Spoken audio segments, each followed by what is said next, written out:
Assalamualaikum warahmatullahi wabarakatuh. Saudaraku yang dirahmati oleh Allah, ayah bunda yang kami muliakan, akhir-akhir ini kita dihebohkan dengan sebuah peristiwa penembakan yang pelakunya menjadi tersangka adalah aparat penegak hukum. Luar biasa. Tentu saja saya tidak ingin berbicara soal politik atau bicara hukum. Ada ranahnya tersendiri. Saya sebagai seorang praktisi pendidikan tentu akan berbicara dalam perspektif pendidikan.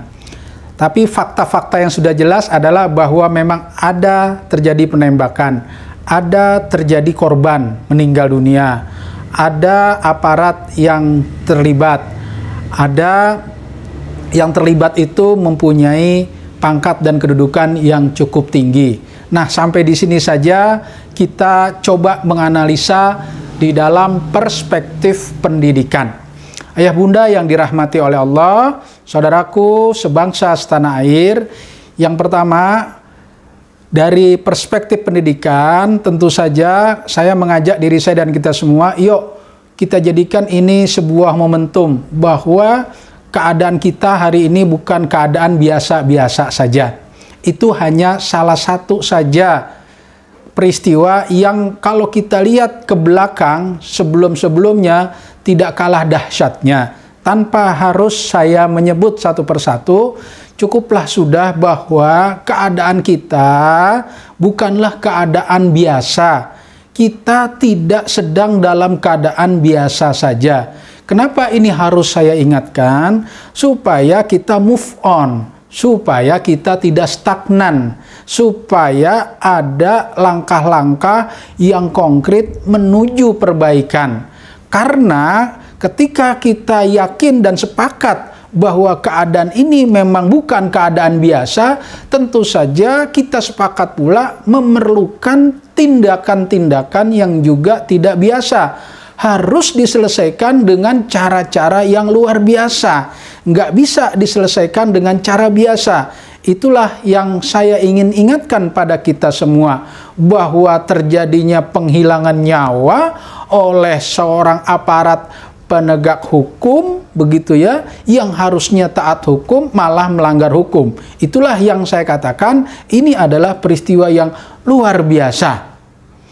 Yang kedua, yang kita ambil dalam perspektif pendidikan adalah bahwa negara ini tidak cukup diurus oleh orang-orang yang cerdas dan punya keterampilan. Tidak cukup negara ini diurus oleh orang-orang yang pinter dan punya skill. Karena ada satu lagi yang sangat penting, yaitu moral, karakter, ruhani, spiritualnya. Inilah yang harus sama-sama kita sepakati. Kenapa? Karena kasus-kasus yang terjadi sudah kita sama-sama paham bahwa betapa banyak negara ini dipimpin oleh orang-orang pintar, oleh orang-orang yang punya keterampilan, para pejabatnya tidak diragukan soal kepintaran dan keterampilannya, tetapi ketika moralitasnya rendah, maka terjadilah hal-hal yang sangat tidak kita inginkan. Karena itulah, sekali lagi, kita sangat menginginkan bahwa prosesi sebuah sistem yang berlangsung terkait dengan penempatan seseorang pada jabatan, janganlah melulu hanya berbicara soal kecerdasan dan keterampilan saja. Tidak cukup. Para penjahat, para koruptor bukan orang yang bodoh. Pembobol bank melalui internet, dia pasti ngerti digital. Ngerti banget itu. Bisa ngejebol password misalnya, itu orang-orang pinter. Tapi kepinterannya itu digunakan untuk ngejebol. Nggak mungkin orang bodoh bisa buka password gitu, bisa nge-crack ibaratnya ya. Berarti yang melakukan itu orang-orang pinter gitu ya. Yang ketiga, ayah bunda yang dirahmati oleh Allah, kalau kita bicara orang pintar dan orang punya keterampilan, waduh, sudah sangat banyak di negeri ini. Kita tidak kekurangan sedikit pun orang-orang cerdas dan orang-orang pintar. Betapa banyak para pejabat kita juga yang sudah kita buktikan. Stoknya banyak banget. Tetapi ketika moralnya rendah, apalagi para pemegang kebijakan-kebijakan politis, maka akal sehat itu akan tumbang. Hasil penelitian itu akan sia-sia di tengah hawa nafsu yang menjangkiti orang-orang yang tidak bermoral tadi. Kalau kita lihat dulu ya, ada keinginan mobil nasional kan udah dari dulu sebenarnya. Dari zaman Pak Habibie dengan mobil Maleo ya, diikuti zaman Soeharto dengan mobil nasional, diawali dengan mobil Timor, terus saja. Entah siapa yang bermain di balik layar, selalu saja terjegal dengan alasan ini itu. Persoalannya adalah NKRI-nya, kan gitu ya. Keinginan untuk memajukan bangsa, itu yang kemudian terjegal oleh orang-orang yang berambisi untuk mendapatkan sesuatu dari para mereka-mereka yang tidak ingin. Nah, tidak ingin produksi dalam negeri kita menyaingi pihak-pihak tertentu. Kita lanjut misalnya soal garam gitu ya. Kita nggak paham kenapa Indonesia ini 2/3 negara darat, negaranya lautan, tapi kok garamnya impor. Sulit sekali untuk kita terima dengan akal sehat. Emang para ilmuwan kita nggak bisa apa bikin garam gitu kan, yang murah meriah gitu ya? Nggak masuk akal. Ini bukan soal kepinteran, bukan soal teknologi, soal moral lagi, soal pengambil kebijakan, garam impor gitu coba.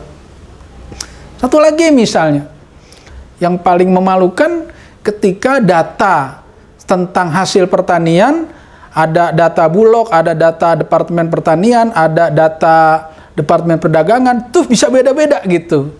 Nah ini juga sebuah pertaruhan bahwa ternyata kita tidak mengatakan orang-orang di Bulog itu orang bodoh, pasti banyak orang pintar. Juga orang di Departemen Pertanian, juga orang-orang Badan Pusat Statistik, kemudian orang-orang yang di Departemen Perdagangan. Tetapi ketika moralitasnya rendah, mengalahkan segala-galanya, angka-angka itu menjadi sia-sia. Karena ada sesuatu yang dipaksakan, harus impor, harus dapat bagian dari impor itu. Luar biasa kan? Dan lain-lain masih terlalu banyak lagi kisah-kisah yang menyatakan ketika akal pikiran yang sehat, kecerdasan yang kuat, kemudian keterampilan yang hebat, tidak disertai dengan moral, hancur semuanya. Nggak ada apa-apanya, gitu ya. Karena itu sekali lagi, marilah sama-sama kita sadar betapa moralitas ini sangat penting dan harus kita junjung setinggi-tingginya.